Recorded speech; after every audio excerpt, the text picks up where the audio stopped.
It's Monday morning, and we're looking forward to a great week. It's still a heat wave here. We're up 54 degrees and a sunny day outside, but they're talking about the coast of South Carolina getting snow.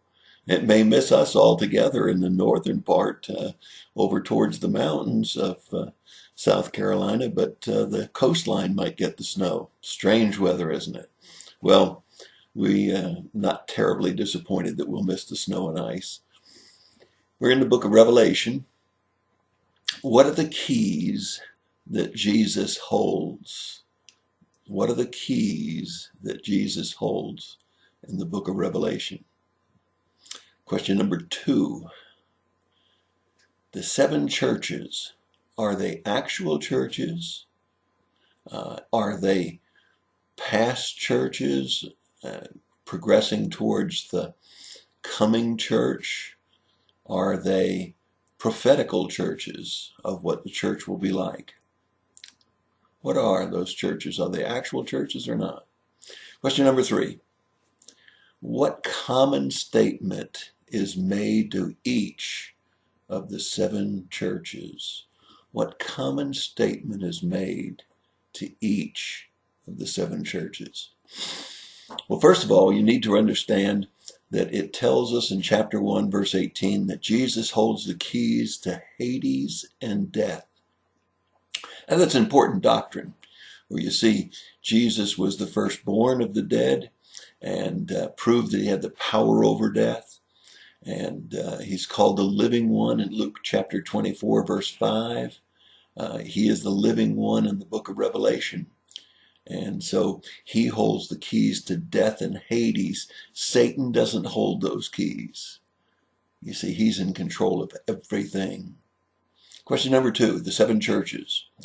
Well, if you were to start to look in a concordance, you'd find that you do really well with the list of churches until you get to Sardis and Philadelphia.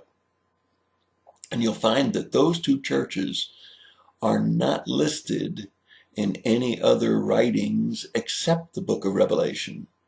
So then you got to do some additional work and take a look and see where they are and if they're literal churches.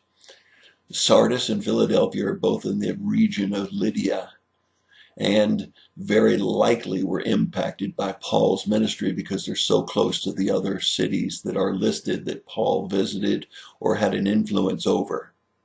So we must take them as we study Scripture, taking everything literally that we can take, and believe these are literal churches that Jesus was actually telling John to write to. Question number 3. What is the common statement to each of the churches? Each one had some problems and some good things, but what was common to all 7? It's very, very important you understand this. It says in each of the statements to the 7 churches, Jesus speaking, and he says, I know.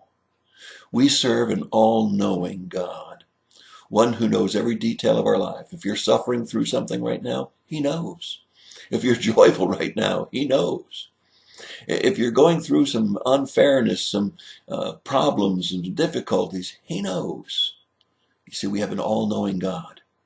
And to each of the churches, when he writes the words to them, he says, I know. I already know. Now, let's go back to the churches. What is the message here? Is it a practical message? Or is it a perennial message? Or is it a prophetical message? I think it's all 3. I think he deliberately wrote it in such a way that it was all 3. I think practically you'll see those traits in churches all over America. Now, don't eliminate other denominations when you think about the practicality of this describing churches of every age.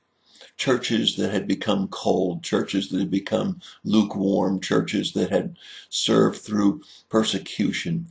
In any age of the church age, I believe we can find churches like these churches that John wrote to. Perennial, I believe in every age, continually, we find these kinds of things in the churches. And prophetically, I believe that they certainly indicate the direction in which many churches are headed. So the question today for you, the thought for today, if you will, what kind of church are you in? Now be careful. Remember, the church is not a building. It's not a location. It's the people of the church. What kind of person are you? Why not read through the message to the 7 churches today and see which one of the church's description fits your role in your local church? Your thought for the day. God bless you. Have a great day.